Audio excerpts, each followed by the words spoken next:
thank all of the sponsors for the webinar. Without their gift, their financial gift to us, we wouldn't be able to pull this off free of charge to you, our membership. If you have a question, because the microphones are muted, we're going to ask you to submit it through the chat box. Questions will be answered at the end of the presentation, but if there's something that comes up during the presentation and we have time to fit it in at that time, we will. We are not IT guys. And so if you experience any technical difficulties, what we're going to do is we're going to make sure that you go ahead and log off and then log back in. And that's going to be the best way for you to get back in. It's the only way we know. If not, you can try emailing or chatting with us. We're not probably going to be able to figure it out. During the presentation, there were supposed to be 4 pop-up quizzes, but guess who forgot to load them? Yours truly. So when Matt is talking today, I'm going to try to feverishly figure out how to put them into the system, and hopefully I will get that done before he calls out for his first quiz. Tonight, in order for you to receive CEUs, you need to email a photo of your government-issued ID. That can be your passport or your license, and that needs to be emailed to exec director at newjerseyturfgrass.org. In the subject line, put the name of the speaker, Matt Elmore, and the date of the webinar. And then in the body of the email, write your date of birth, and if you have a pesticide license, put that license in. Tonight, there are no ProFact credits. With that said, I'm going to hand this over to Matt Lynch, the Vice President of the Jersey Turfgrass Association. Matt, how are you doing this evening? Very good, Mike, and yourself. And welcome everyone to this webinar. As Vice President of the New Jersey Turfgrass Association, I want to thank everyone for spending the time and talking about weeds tonight with Dr. Elmore. Matt Elmore joined Rutgers faculty in November of 2016 as the new weed science extension specialist in turfgrass, landscape, pastures, and forages. He earned his BS in turfgrass science from Penn State University before moving south and earning his master's and PhD from the University of Tennessee with a focus on turfgrass weed control. Prior to joining Rutgers, Mac was a turfgrass extension specialist for Texas A&M, based in Dallas, Texas, where his research efforts explored new strategies to control problematic weeds and reduce irrigation input in the turfgrass. His programs at Rutgers focus on novel strategies to control weeds with fewer pesticide inputs. He is also trying to develop alternative to synthetic pesticides and understand the influence of management practices on the weed competitiveness. And before I turn it over to Matt, I just want to also thank everyone on this presentation that is a member of the New Jersey Turfgrass Association. And if you're not, please join up and tell your friends. It was because of through the New Jersey Turfgrass Association that we were able to get and help Dr. Elmore attend to and come to work in Rutgers. And I know he appreciates that, and we continue as the association to support all of Rutgers turf programs and research and things like that.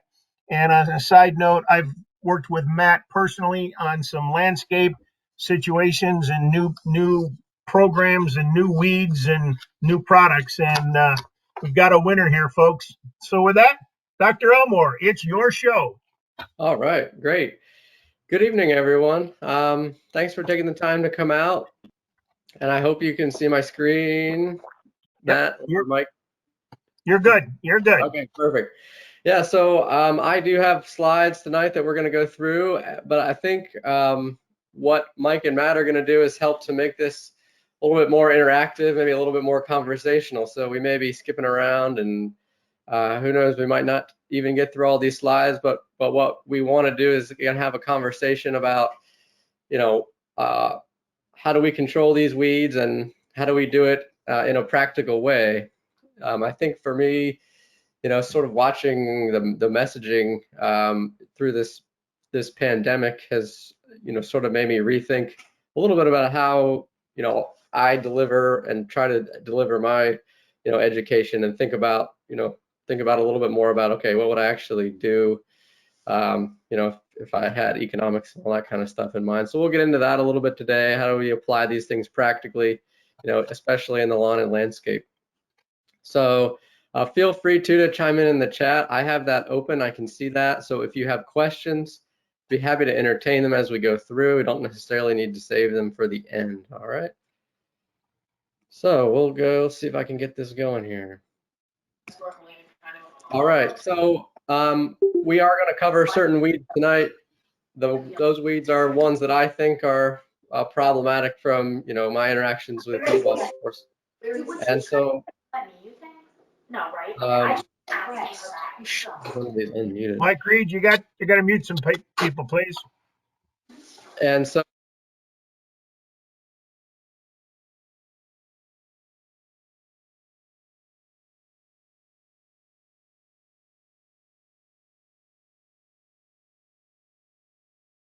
okay, I'm unmuted now.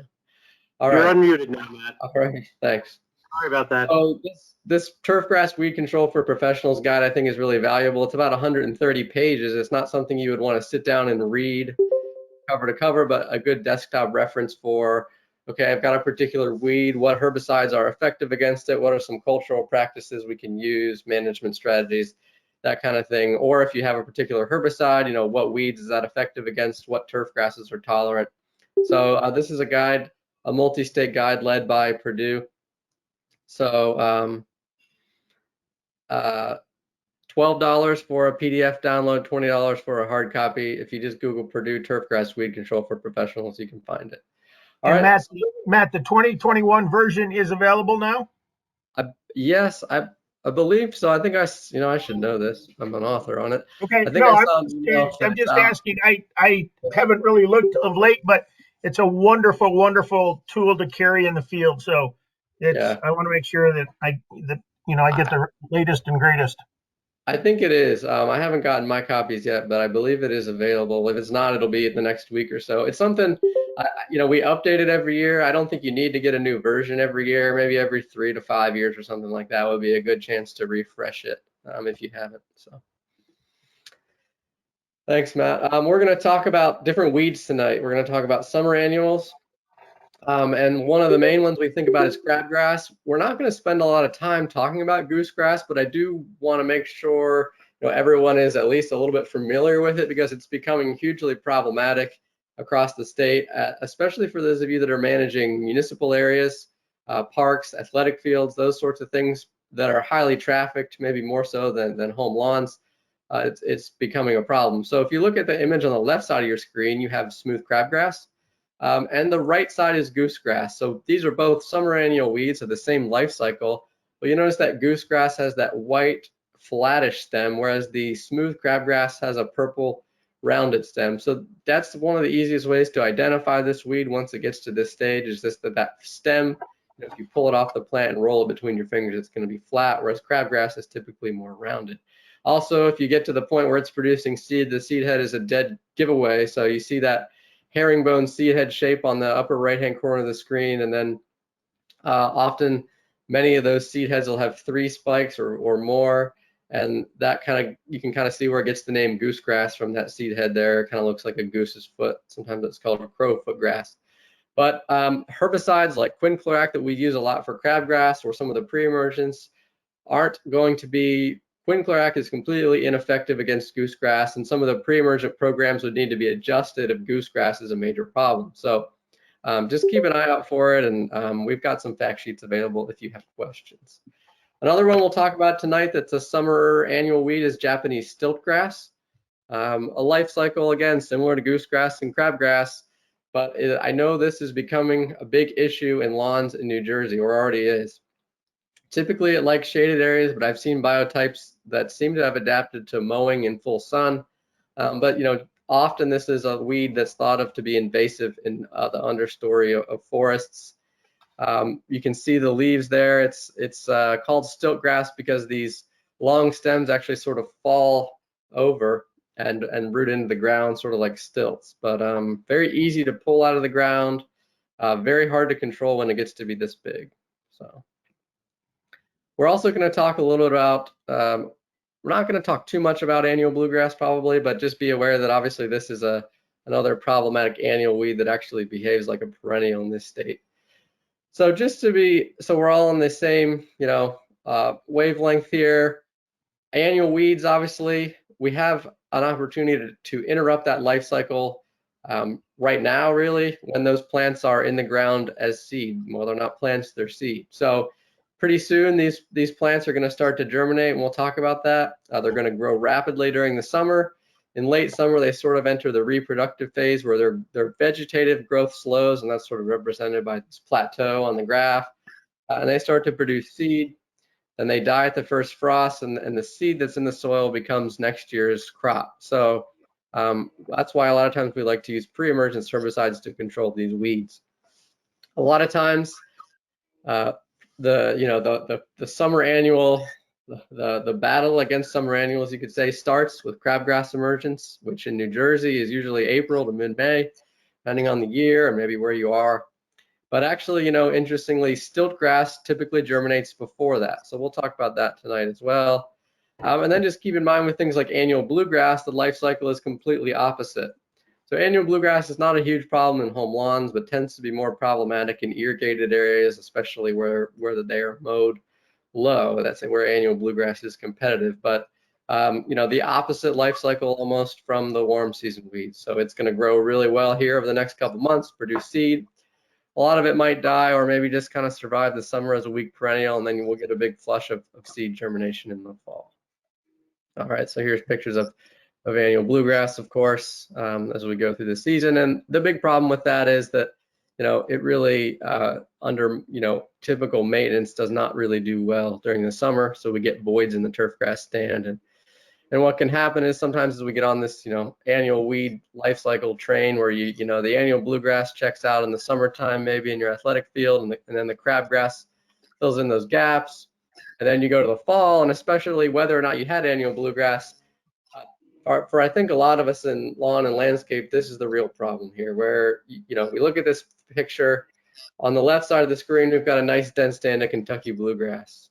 On the right, we had a nice stand of crabgrass, and that crabgrass died at the first frost. And you think, okay, well, crabgrass is done for the year. Let's pick it up and try to figure something out for next spring. The issue though is when you get crabgrass that really dominates the stand like this, you're essentially, you've got a really thin stand of turf. You can see that on the right.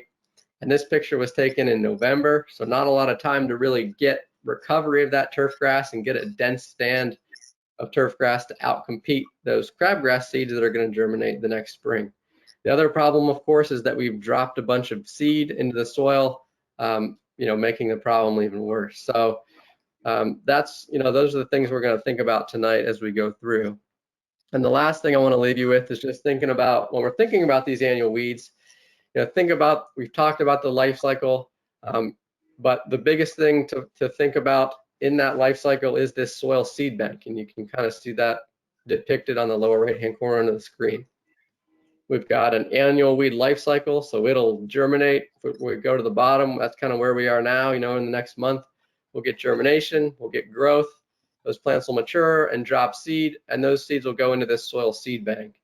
And the interesting thing about that seed bank, which is one of the things that keeps me keeps me employed, I guess you could say, is that those seeds will not all germinate at one time the next spring. They won't all even germinate next year. So the crabgrass seed that are in the seed bank now are going to be there for several years, and that makes it really difficult to control.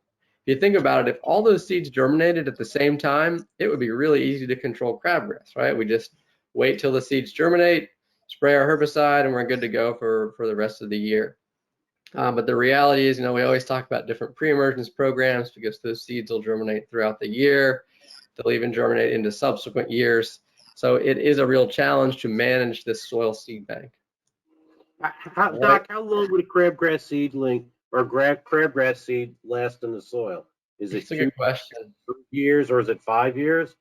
Yeah, we don't have a good answer for it. We actually, some of us have been thinking about trying to get some money to figure that out, but I would suspect it's, at least 3 years until you really get out of the woods. If you've got this really dense soil seed bank, you're going to need to have a strong pre-emergence program in place for at least a few years. And then what I often recommend is, after a few years where you've got it under control, start to either reduce your pre-emergence applications or save an area that you a non-treated, I guess, if you will, lay a piece of plywood down if you can or something like that, and try to get some information about whether you really need it. Or another strategy is, maybe wait and try to see if you can control it just using post-emergence herbicides for a year, especially if you've got a really good dense stand of turf. I really think there's opportunities to really get site specific there and try to get some information on. Hey, So Doc, I got a question on the crabgrass. So we're everyone's approaching that time of year when we're starting to look at pre-emergence and getting the pre-emergence down and things like that. And there has been discussion, both pros and cons, of putting a pre-emergent down, but then a lot of people are coming in and doing core aeration in the spring. And there's been old school said, don't core aerify if you already put your pre-emergent down. That is somewhat changing, correct? Yeah, it's a good question. So can you aerify? We've done some work, and others have as well, to show that it doesn't reduce the efficacy. And I don't have the slides in here tonight, but if you look at it from a theoretical perspective, you think about, okay, well, I create this barrier and then I'm going to punch holes in it, and that's not a good idea. But then you start thinking about it more, and you think, well, okay, where are the seed going to come from once I punch those holes? They're probably not coming from the bottom of a 3-inch hole. Crabgrass it's not that big of a seed. So the seeds are probably going to germinate from the side of that hole, which is actually going to be treated with pre-emergence herbicide. The other thing, a lot of the soil that's going to slough off into that hole is going to be from the top, and that's going to have pre-emergence in it.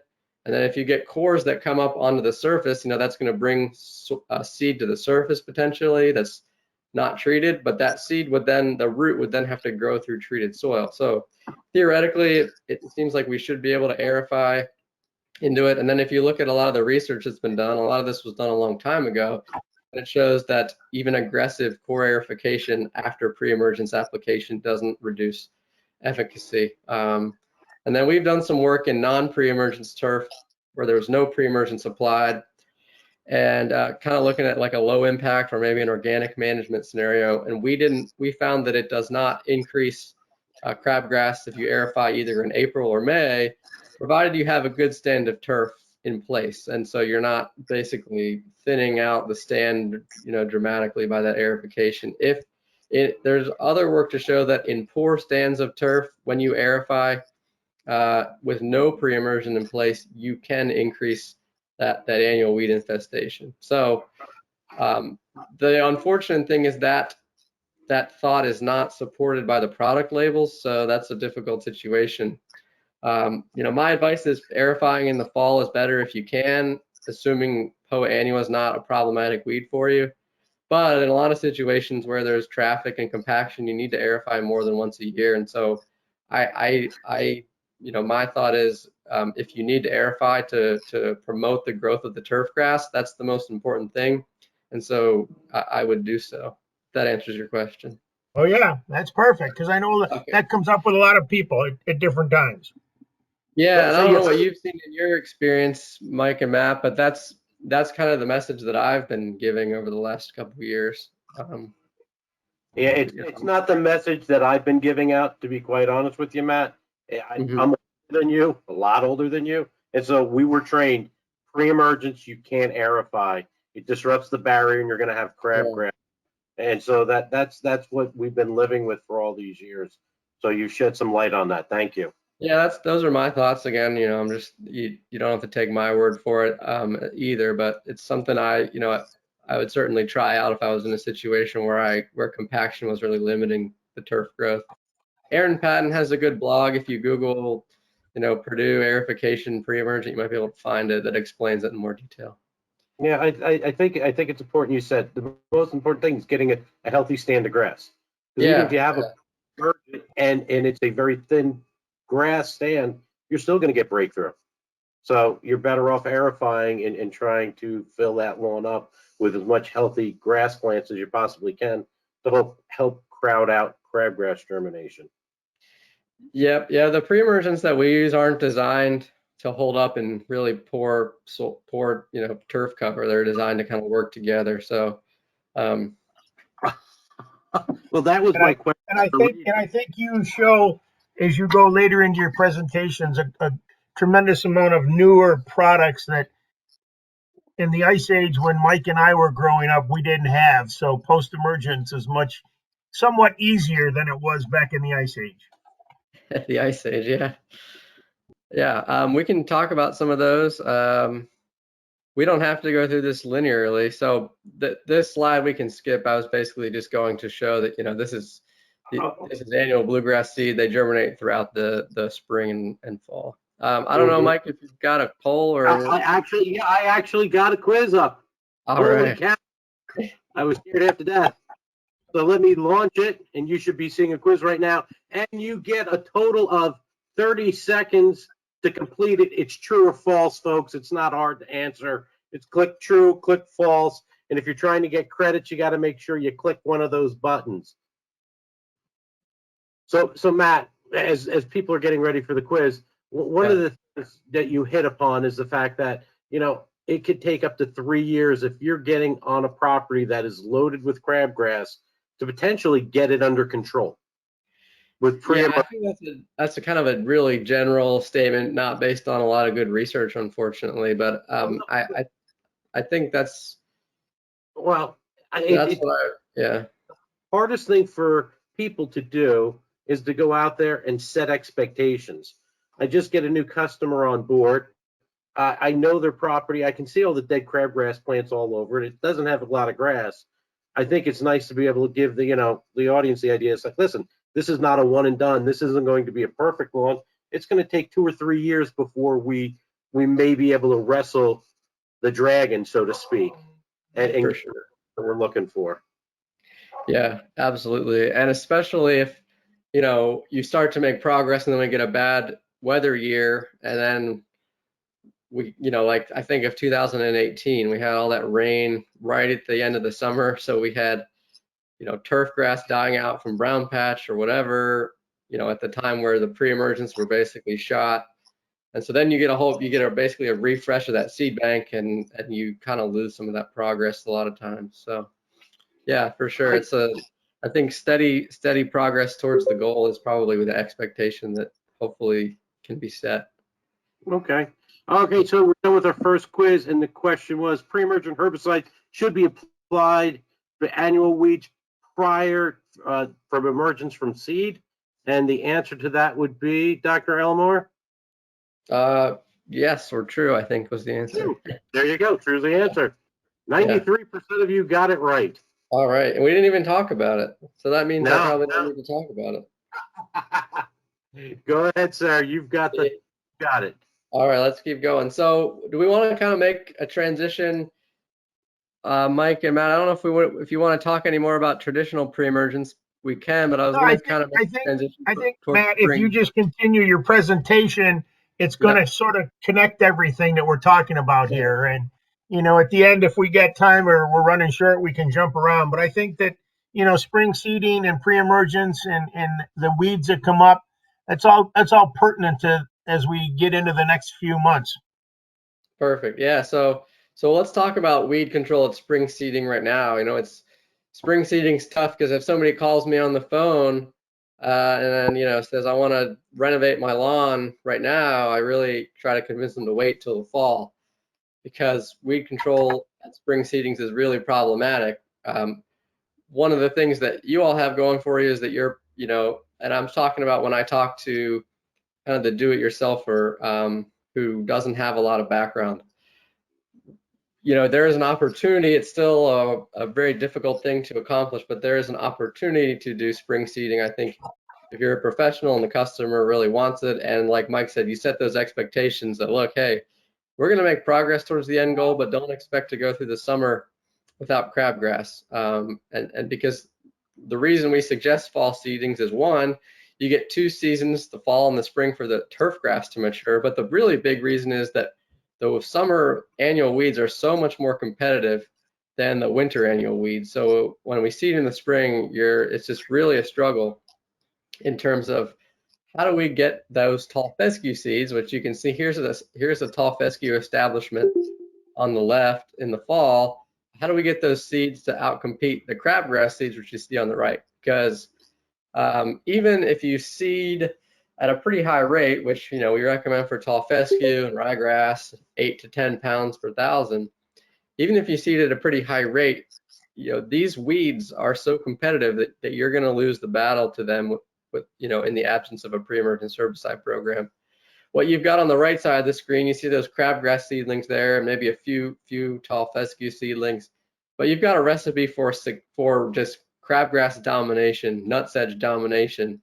Fertilizer, because you're applying that as your starter fertilizer. The weeds love that. Water, lots of water, that's great for wheat seedlings. And then you've opened up the canopy because you seeded.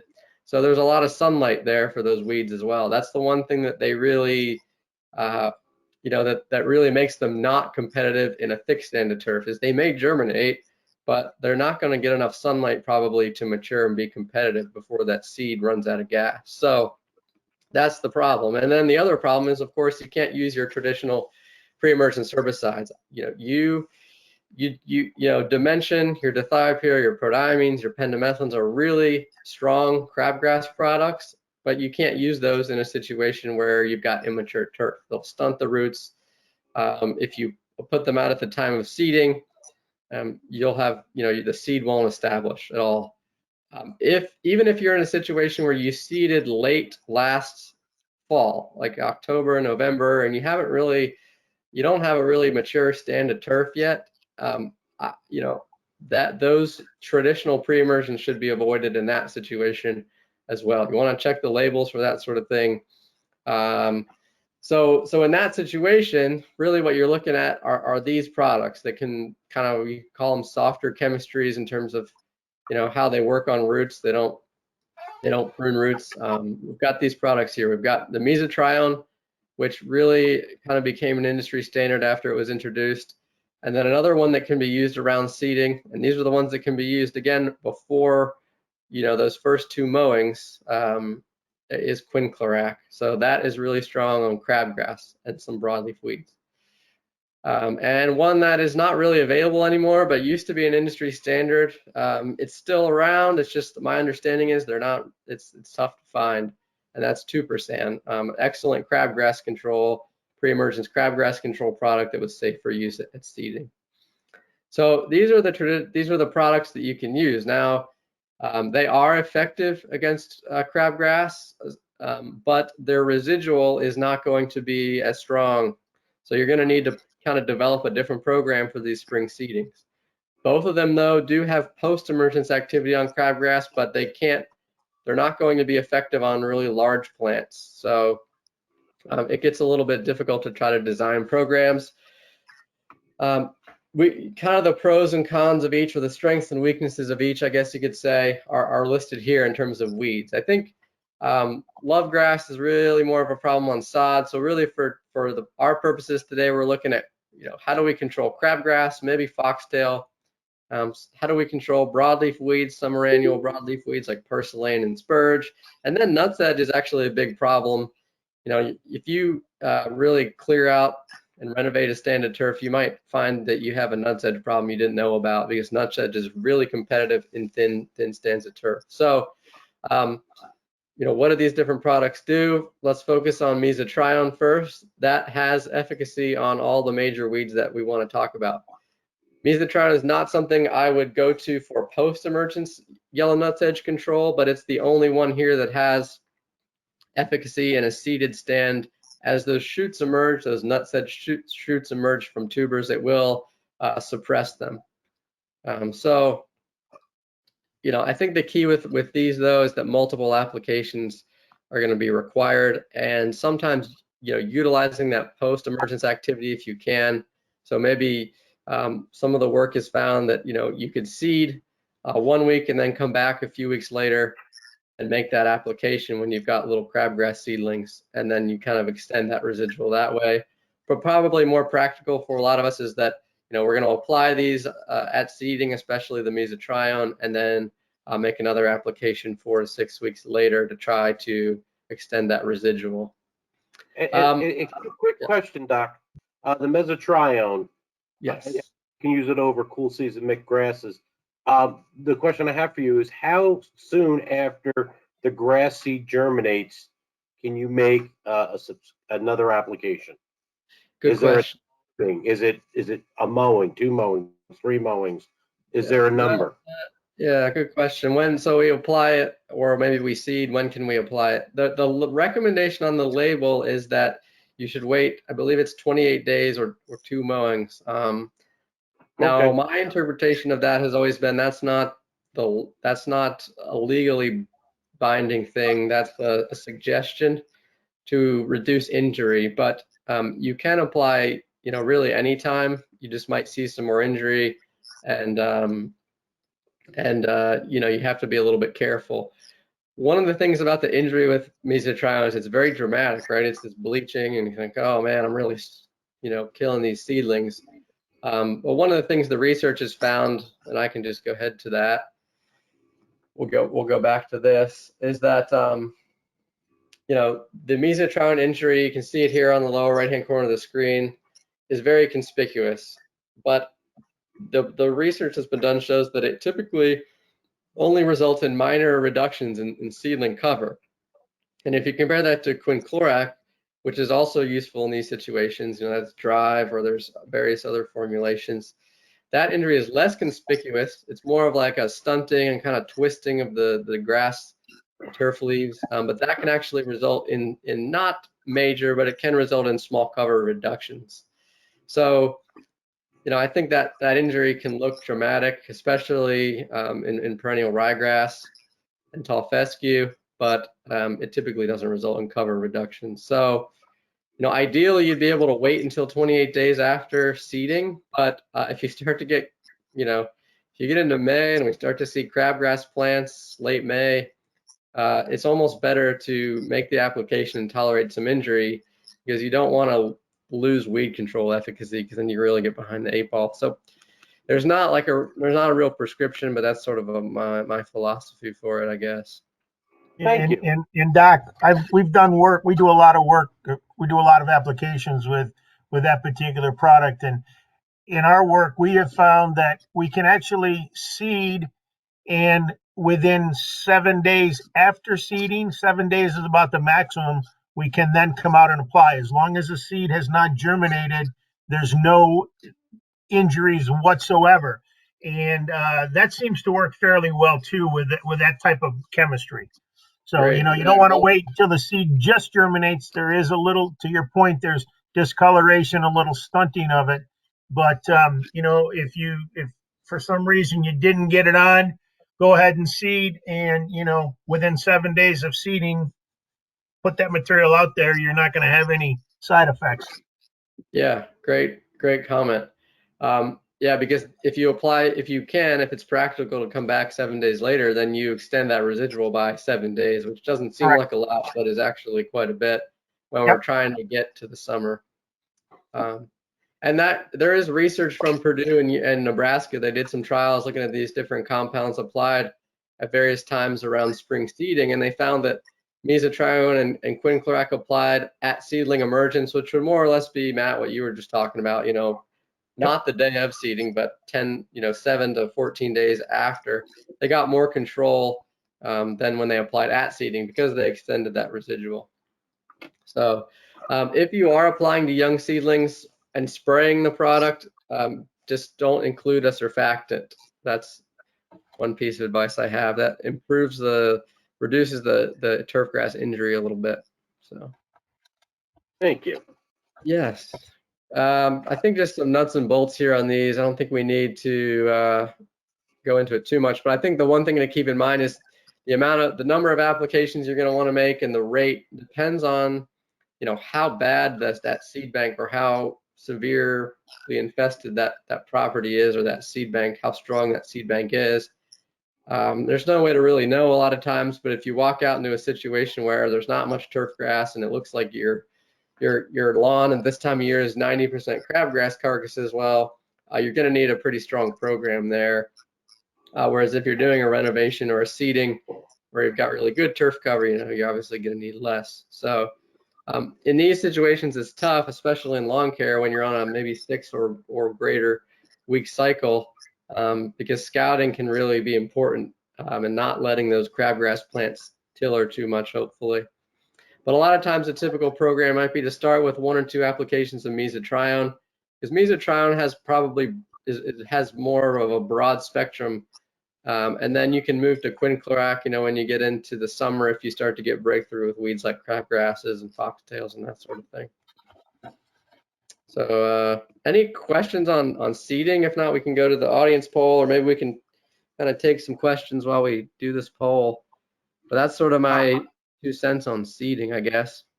I'm looking right now, nothing on the chat log. So guys, if you got questions, it'd be a great time to ask. But if not, we're going to launch our next quiz. So far my takeaways, Doc, are the fact that, yeah, I can seed and aerate and seed, and it's not going to disrupt the barrier. That's a great takeaway for me. The second takeaway is that my timing on the mesotrione, or actually you call it mesotrione, maybe I've been pronouncing it wrong all these years. I don't want to do it at time of seeding. If I wait 7 to 10 days later, it's going to improve my efficacy. And if I do have any type of seedlings coming up, I better not use a surfactant, because it'll just increase the injury. Yeah, I think you summarized it well. And tomato on the pronunciation. Question for you, Doc, on the mesotrione. There's a lot of chemistries out there now, the newer chemistries that are bleaching the turf. And I believe you have done, but do you recommend there are other herbicides or other combinations that can be blended in with those type products to reduce or to some degree almost eliminate these bleaching? Have you found any that work better than some other ones? Yeah, and we didn't talk a lot about Pylex, which is another bleacher with a mode of action really similar to mesotrione. Pylex is effective as a post-emergence and does have a little bit of residual, but at seeding, that residual for mesotrione is going to be better, so that's why I discussed that. And then your question was about products you can use to reduce bleaching. I have not seen any evaluations of those in a seeding scenario, but they are certainly out there, mixing Pylex and mesotrione and turf lawn, or Pylex and speed zone. We've looked at that for, can reduce bleaching of certain weeds and is safe in many of the turf grass species we grow. Right. A question did come in though. What about soil moisture and temperature with regarding spring seeding and these mesotrione type products? Any guidance along those lines?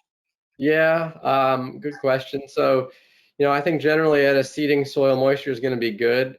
Going to have to be good for the success of the turf. And that generally does increase the effectiveness of these. And I think actually there's only a little bit of work out there that's shown this, but it might increase the injury as well, that soil moisture. So I think the key is trying not to have things be flooded, but have good soil moisture is important. And yeah, temperature, as things get warmer into the summer, you're going to have more injury potentially. But I think, if we're in April and May, it's still a pretty good time. Right. Another question that came in is there any particular seed that does better in the spring, especially with cold soil temperatures, and Yeah. Is there a real good, soil temperature makes a big deal on everything. Is there sort of a low threshold we should use there? Yes. So yeah, and this would be a better question for Dr. Murphy on this. Look how I'm doing that. Nice deflection. Yeah, but so, perennial ryegrass is always going to be quick out of the ground, even at lower soil temperatures. A lot of times if you're doing a late fall seeding, perennial ryegrass is one of the few options because it'll germinate at lower temperatures. I think there's some drawbacks to perennial ryegrass for a lot of us in the lawn and landscape situation where, tall fescue might be a better fit for a lot of us. So that's one thing to keep in mind. But I think that's sort of my answer for that. If you really need cover quickly, then perennial ryegrass is going to be the quickest to get there.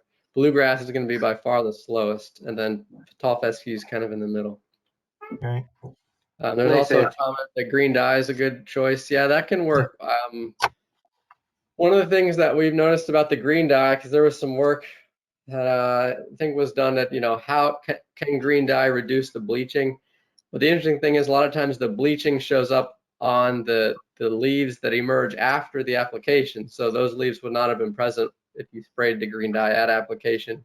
So if you're coming back, you could, after that application, green dye would potentially hide that a little bit, but it hasn't been as effective as you might think when it's applied the same day as the herbicide. All right, well, let's get moving along again, and we'll get some more questions to you later on. All right. We'll answer them. Don't worry, Dave. We'll ask at the end. Great. So let's talk about dense turf. I think this is really important. We've kind of been hitting around it all night, right? I'm not going to pretend to know a lot about fertilizers and that kind of thing, and you all are going to be able to figure out what's best for your properties. How much do you need? More mature properties with great turf stands probably need less nitrogen than new establishments with poor soils. I think the thing to keep in mind is that just try not to apply during the summertime when you are going to give the advantage to the warm season weeds. If you apply fertilizer into June, July, and August, I think a lot of us probably are doing it in the spring and fall, but you're going to probably tip the advantage to the weeds that are growing faster. I do want to talk a little bit about how do fertilizer and pre-emergence programs work together. This is some work we actually did this year with some different fertilizer programs coupled with pre-emergence. This is a stand of Kentucky bluegrass, and what you have on the left-hand side of the screen here and the right-hand side of the screen is the same program, and you're looking at it on the left in June and on the right in August. And so this is a fall plus spring fertilizer program, so something that would probably be recommended if you had a thin stand of turf. And in this case, we started with a relatively thin stand of Kentucky bluegrass.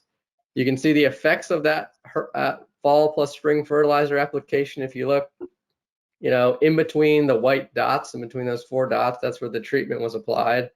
And then to the left of it, you can kind of see a strip where there's a lot of crabgrass, and to the right, where there's a lot of dollar spot, indicating maybe there was, the turf isn't as well fertilized.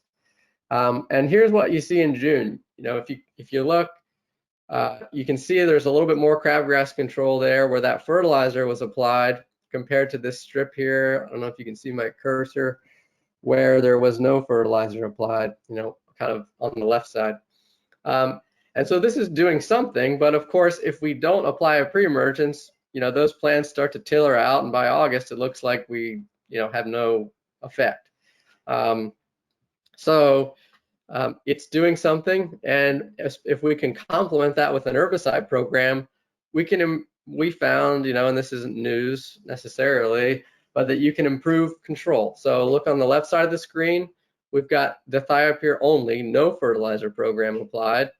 And then on the right side, we've got that fall plus spring fertilizer program we looked at on the previous slide, but now we put it with a pre-emergence herbicide. We looked at dithiopyr programs, echelon programs, and so basically what we found is, and these were some of the cleanest plots I've ever seen in our pre-emergence testing, because we applied a fertilizer on the right side of the screen there. It was actually 100% control in all of the replicates for all the programs. And obviously, in research, this is a good scenario where we don't have any slopes or anything like that, and where our soils are relatively good. But the point here is that, when we have a really dense stand of turf, we can make that herbicide work better. On the left side of the screen, dithiopyr alone on a thinner stand of turf, you can see that turf isn't quite as healthy. worked extremely well, as good as you would expect, but it wasn't as good as when we coupled it with the pre-emergence program. So dense turf is really important to help these programs out. If we look at Nutsedge, there's some really good information coming out of Nebraska over the past couple years that has showed, really the value of a dense stand of turf. On the left side of the screen, you've got good Kentucky bluegrass cover, and you can see that one piece of nutsedge that was planted in there has not expanded. When on the right side of the screen, there was no turf competition, that nutsedge has gone, is enjoying life. So obviously this is an extreme, scenario on either side, but the point is that a good stand of turf can reduce that tuber production dramatically, and that's really going to help work together with an herbicide program as well. So we will talk about nutsedge a little bit because I know it's a big problem, and I always get questions about what can I spray, when should I spray it, all those sorts of things. So I'll talk a little bit about the biology of the plant so that we kind of know a little bit more about what we're up against, because this is one of the world's worst weeds in every cropping system. And the reason is these tubers. So with nutsedge, I think a common rule of thumb or dogma, I guess if you want to say, is that it begins, we need to apply our herbicide before the longest day of the year, which is June 22nd or 21st, because at that point the nutsedge begins to produce tubers. And it is true that as the day length gets shorter, especially when it gets under 12 hours, that the nutsedge really shifts towards tuberization and away from shoot growth. So it directs its energy towards the production of these tubers, which survive underground and are the source of the next year's infestation. But the tuberization actually begins 4 to 6 weeks after the emergence of that shoot. It's just that it tends to predominate more as we get later into the summer. And the other problem is those tubers, just like crabgrass seed, can remain dormant for many years. And they're typically farther down in the soil than crabgrass seed. And each tuber can actually produce multiple shoots. So you see those little circles on the right side of the screen of that nutsedge tuber are actually little buds. They're highlighting little buds. And so typically what happens when that tuber kind of wakes in the springtime, which for us in Jersey is typically mid-May, you start to see it probably come out of the ground maybe by the end of May. One of those buds will germinate, or I guess if you will, and all the other ones will remain dormant. And so what can happen is that shoot will emerge out of the ground, and if you pull it off or maybe even spray with an herbicide, it will actually say, okay, well, I'm going to trigger all the other buds on this tuber to go and start to grow. And then the problem seems to get worse. So it's not like crabgrass where only one plant is going to come out of each seed or one shoot. These things are ready for battle, I guess you could say, and that's what makes this so difficult to control. If you get a production of tubers, again, they're going to be there for many years, and even within the same season, one can send up multiple shoots across multiple dates. So with nutsedge, I like to think, okay, day length is something we want to consider, but really what we want to consider is a density of that turf grass stand, and also keeping in mind the fact that those tubers can remain dormant for many years. So if you make multiple applications in 1 year, you're probably not going to have won the war, I guess you could say. You're going to have to come back for multiple applications over multiple years, if that makes sense. And I want to talk about products in a minute. One of the things that we are looking at, and this is not an original idea on our part, because some of the work out in Nebraska was suggesting, that's published, was sort of suggesting we need to start maybe making applications a little bit earlier than we think we do, or than we traditionally have. And so this is an example of that. This is some work we did this year. So on the left side, we've got the thiopure applied in March, and this is a little early, but not atypical. And then we followed that with a nutsedge product in May, and even this would be a little bit early. So you see that the results of that are on the left side of your screen. Now this is bare soil, so we really are trying to test these herbicides. But this would be, a pretty good program. And pyrimisulfan is a new product that has good efficacy against nutsedge. But what you see on the right side of the screen is an application in March, which is a lot earlier than nutsedge emerges. In this case, it was probably about 4 weeks. And then we followed with another application in May. And so what we had in place whenever that nutsedge started to emerge was this pyrimisulfan product when it started to emerge in late April. And so then we followed it with an application in May. And so when we were out in front of it early, we jumped on it relatively early and then made another application, we had better results. I'm not suggesting that we should be applying nutsedge products pre-emergence like we did in this situation, but it's something to consider or maybe to play around with on some properties, because I think it's something we want to look more at.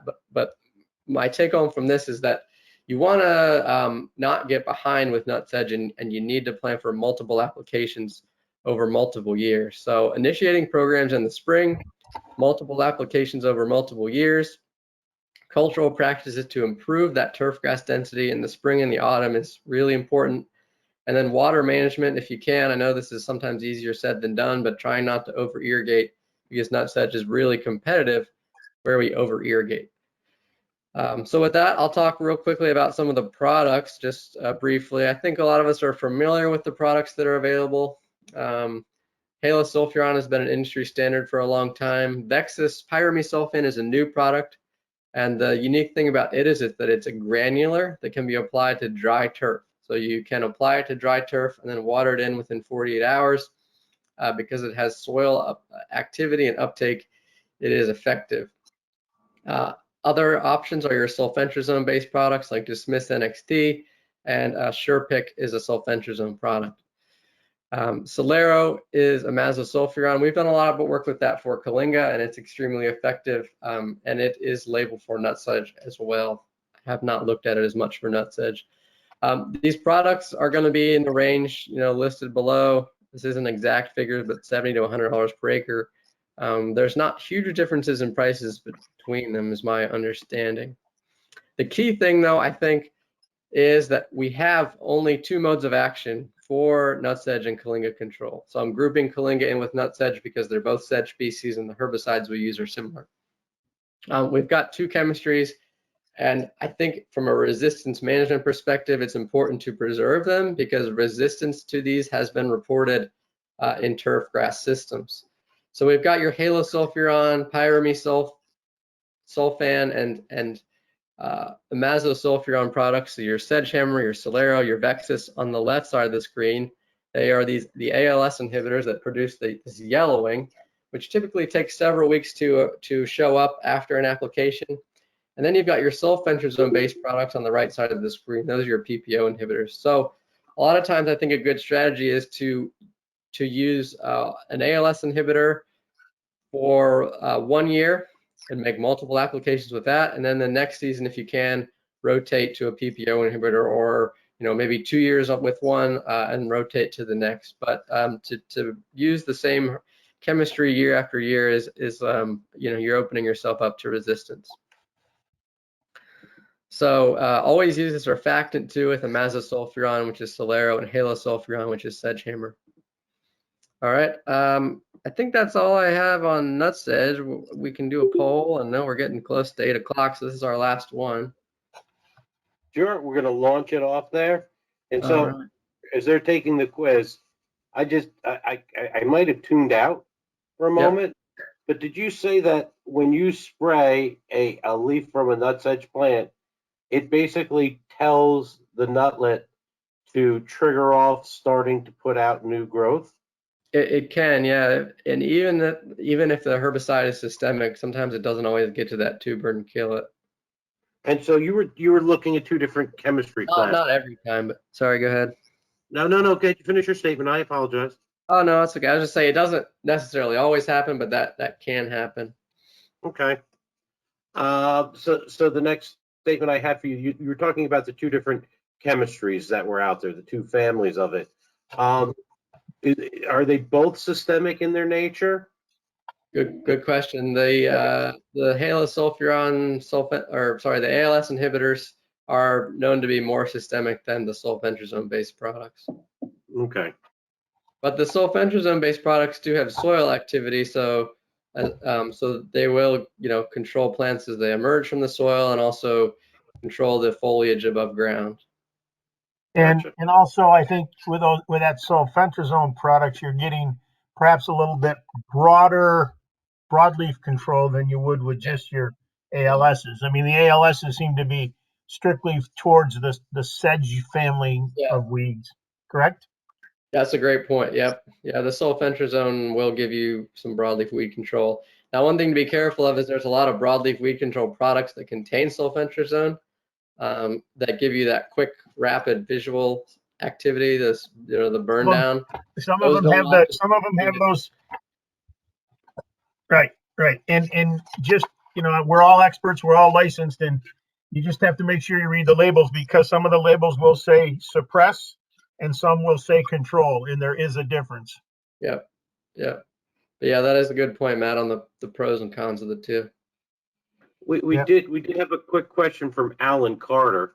Alan asked, how have the results been with the Vexus granular product? Is that something you can elaborate on? Yeah, we've been looking at it more, I think, with Kalinga, and the efficacy is similar to halosulfuron. Okay. Yeah, it's an effective product. So Matt, does New Jersey have the highest population density of any state in the United States? I read that on the internet, so it must be true. It's got to be true. So this is my question. You're not a Jersey boy. You moved here. Were you surprised at how much green space we have here? Yeah, for sure. Yeah, it's not just this, the Sopranos, like North New Jersey. I think we'll be editing that out.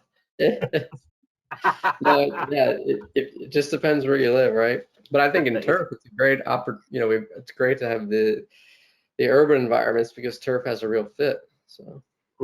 Absolutely. All we have to do is look at the great professionalism and the respect worldwide that the turf program of Rutgers gets. So that says something, Mike. Yeah. Hey, everybody, I'd like to bring your attention to the chat log. Matt put some information down there. He has a link that he'd like you guys to go to. And, oh, sorry, someone joking. Some good jokes in the chat. So he'd like you to go to his a poll that he's placed there, and that way you can review him and say what you thought about the presentation, and that's something that would be beneficial for him. And yes, Sipple, we are saying you are dead. I've known Dave Sipple for 28 years. I think I can say that. And for the poll there, you only really have to answer or you don't have to do anything, but I really only need the first two questions answered. You're welcome to answer the others, but for the evaluation, the purposes that I need it for, it's just the first two questions you can answer, and then I don't know if hopefully it'll let you just be done with it. We just moved to this new online system for evaluations conveniently about a year after we started doing online education. So I'm still a little unfamiliar with it. Absolutely. Matt, is there something else that you wanted to hit tonight before we wanted to talk about Kalinga? We can, but I know I've probably been talking about it a lot at our seminars. Hit Kalinga. Let's do Kalinga rapid fire. All right. So and before we go any farther, there is a question regarding quackgrass that you can ask. Yeah, I think there's one about forsythia too. Did you answer that already? I told them to use greencast, but then I was told I was wrong, so I don't know anymore. Okay. And I know it's soil temperature. I just don't know anyone who takes soil temperatures anymore. I'm chubby. I find it hard to bend at the waist. Yeah. Yeah, soil temperatures are tricky unless the probe is in the soil all the time, because then if you just pick it at a random time, it doesn't necessarily give you all the information you need. The quackgrass, quackgrass. Unfortunately, there are no selective herbicides for quackgrass control. The only real option is glyphosate, and even, so obviously that's going to kill everything you have. Even glyphosate is not effective in one application because you've got that extensive network of rhizomes and things underground. So there still aren't any answers for quackgrass, unfortunately. I wish. And quackgrass is becoming becoming more and more prominent in the landscape. Yeah, and we haven't done a lot of work with it, but yeah, I'm not aware of anything. And even cutting it out because the rhizomes are so deep underground, it's not a good strategy, or it's not a 100% effective strategy. All right, so Kalinga. Yes, Kalinga rapid fire. So we've just done some work to really showcase, a lot of the programs that we had been talking about were really spring focused. So we did some work looking at, okay, well, what if the Kalinga is so bad, the infestation is so severe that it wouldn't make sense to spray it out in May or June, because then you go through the summer without much green cover. So we've done some work looking at, okay, how can we look at fall seeding programs and these selective herbicides for a renovation situation? So with the selective herbicides we talked about, they can't be applied more than closer than 4 weeks before seeding. I believe Sedgehammer's 3 weeks. So we looked at, okay, what if we spray these things 4 weeks before seeding in August, and then we come seed a month later? And then we also looked at glyphosate applied day of seeding, because that one has no soil residual. So basically, can we do this with tall fescue seeding? Seeding alone provided some control, you can see, but the herbicide with seeding, those two really work together. So the cultural practice of seeding with herbicide. Here are the results with halosulfuron. You can see the right side of the screen, excellent stand of tall fescue. We seeded in the fall, evaluated the plots through the summer of 2020. So seeded 2019, this is late July 2020. We haven't completely controlled the problem, but that's a heck of a start that then you can follow up with more herbicide applications. This on the right here, 95% tall fescue, right? And the results were similar with Solero. Solero is extremely effective. And even glyphosate, if you're in a total renovation scenario, it's not as effective as the selective herbicides against sedge species, but it worked fairly well when we combined it with seeding. So that's all I have. I know there was also a question about stilt grass. The problem with stilt grass is typically that it germinates earlier than a lot of us apply our crabgrass pre-emergence. So we've done a very small replicated trial looking at basically, the thiopure seems to have some early post-emergence efficacy, but it's not labeled for that. But basically, essentially, these were treatments that we applied April 19th of one year before crabgrass emerged, but stilt grass was already up at that point. Here was stilt grass on April 19th on the left side of your screen there, those stilt grass seedlings. So it comes up typically a few weeks before crabgrass, maybe even early April. So if we apply a pre-emergence after it emerges, we don't get control. So you can see with this graph here, prodiamine applied after it emerged didn't work. When we put it with a low rate of acclaim, we got control. We also got good control from dithiopure. Here are some pictures of that. So that's all I have there. And it says the link doesn't work. Okay, well, I don't know. We'll send out the link to you. CC will send it out to you after tonight's meeting. The question I have for you said dithiopure showed early post-emergent activity. Was it just in the leaf stage, or did it actually get into the tillering stage and you saw? Yeah, good question. And this is we don't have this replicated enough for me to necessarily say that you should count on dithiopure for early post-emergent stilt grass control. We just haven't followed up on it yet. The stilt grass was actually at this stage pictured here on the left side of the screen when we sprayed that dithiopure, so it was leaf stage. Okay. I don't know. I think the key is just getting it out, that pre-out before, or using a post-emergence early in the season. If you wait too late in the season, acclaim gets pretty expensive at high rates, and it also, stilt grass is going to need multiple applications when it starts to tiller. So Okay. the link might be working for some people and not others. Apologize for that. So So my next question for you is this. You were talking about the density of the turf stand reducing the ability for expansion of certain weeds. Have you found out if there's any one particular grass variety that does a better job choking out? Does bluegrass do a better job than ryegrass? Does tall fescue do a better job than bluegrass? Is there anyone, or no one's really looking at that right now? I don't think we're looking at it as much as we should. It seems like really it's just a function of turf density. So, tall fescue is going to be really good in this area if you're mowing at 3 inches in a lawn. But in a if you're mowing at 1.5 inches for an athletic field, many varieties of tall fescue aren't going to be happy at that height, so they're going to start to thin out. So bluegrass or ryegrass might be better, but in a higher height of cut,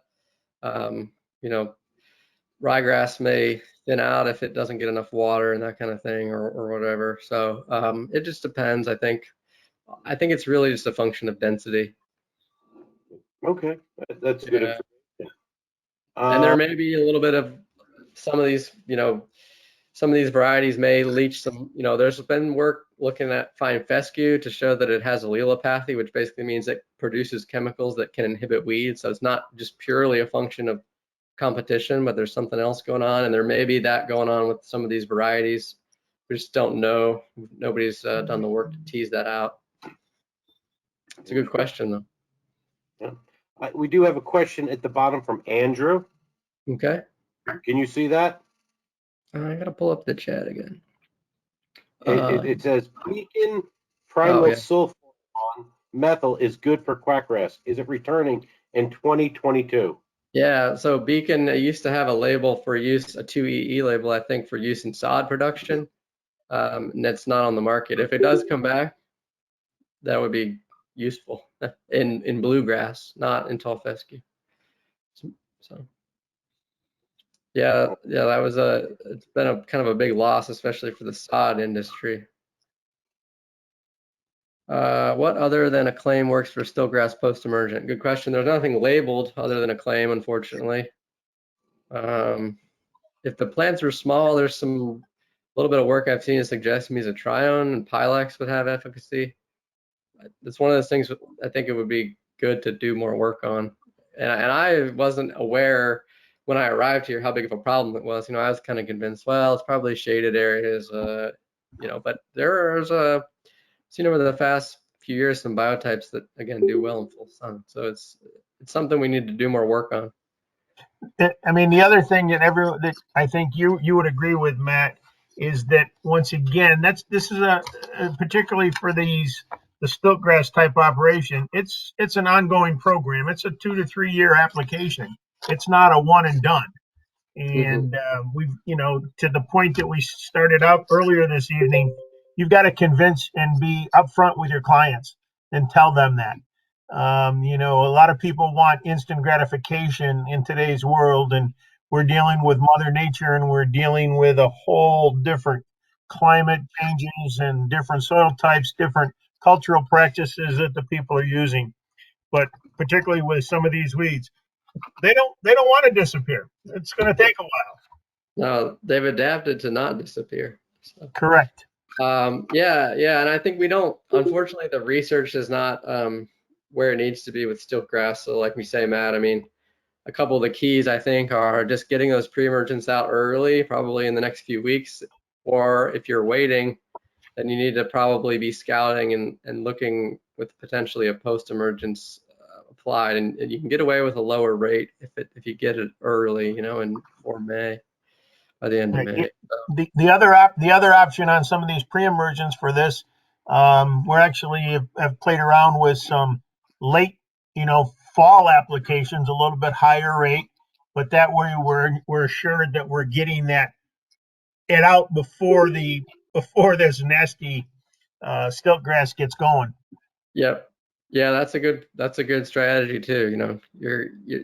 That pre-emerge will remain in the soil through the winter. So yeah, I'm seeing a lot more stiltgrass in suburban areas that have a lot of woods, because if you take a walk in the woods in the summer by my house, that's all you see.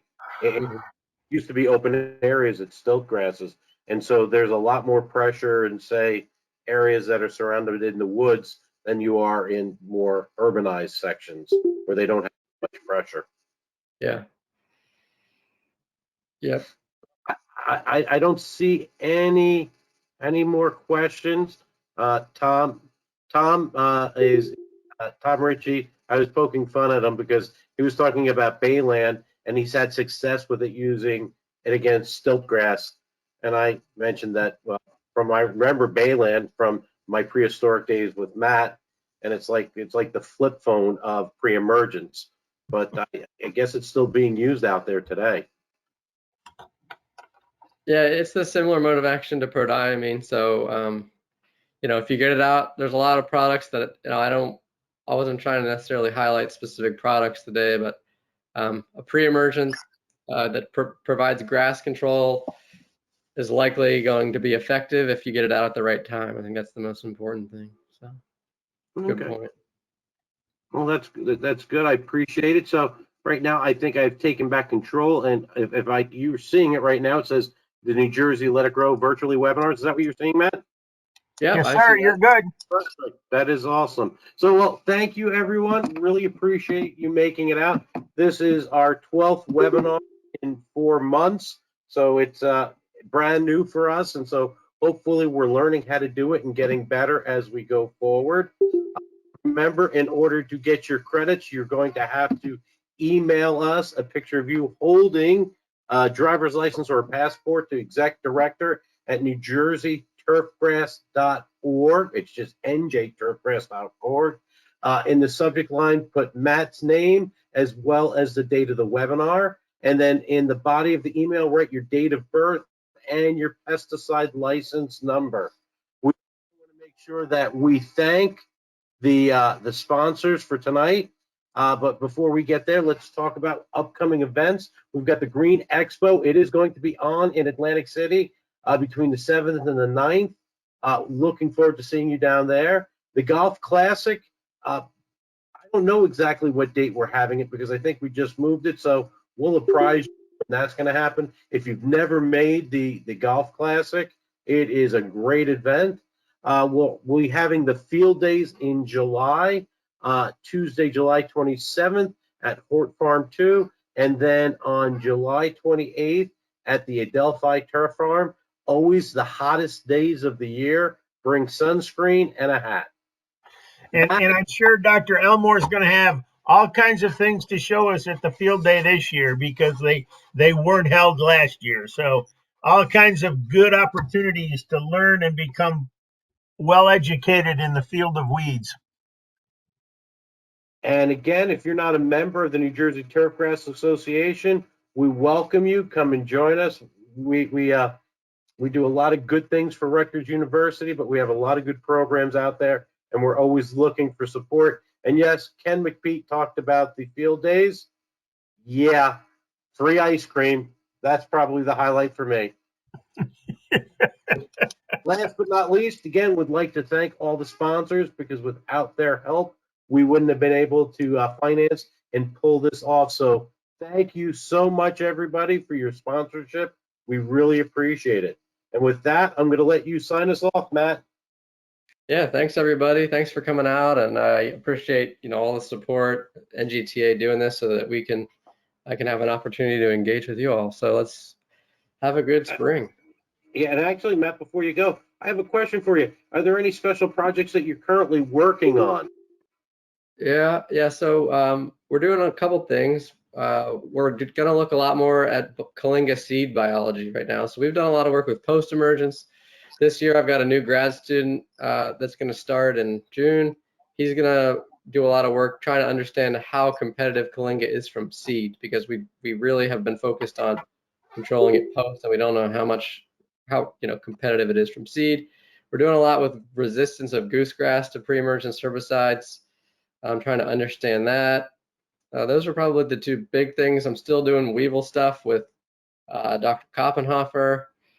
I think that's kind of those are the big things. So and we're gonna, I think, initiate some stilt grass work too, but still planning that out a little bit.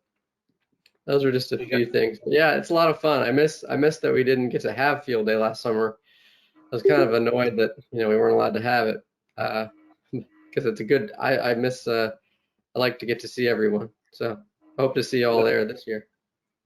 We just had a question from Jeremy Turner.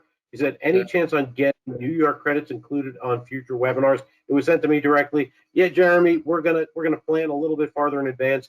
Our biggest problem was we put this together rather quickly, and to get New York certification, we were gonna miss the mark as far as how many out they wanted. So we apologize. Next time we start the series up again, we will have New York credit.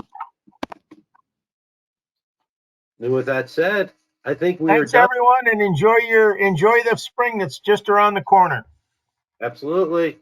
Thanks, everyone. Good night. And thank you, Matt. Really appreciate it. Hey, thank you all. Thanks, Dr. Elmore. Appreciate it. It was fun. See you all.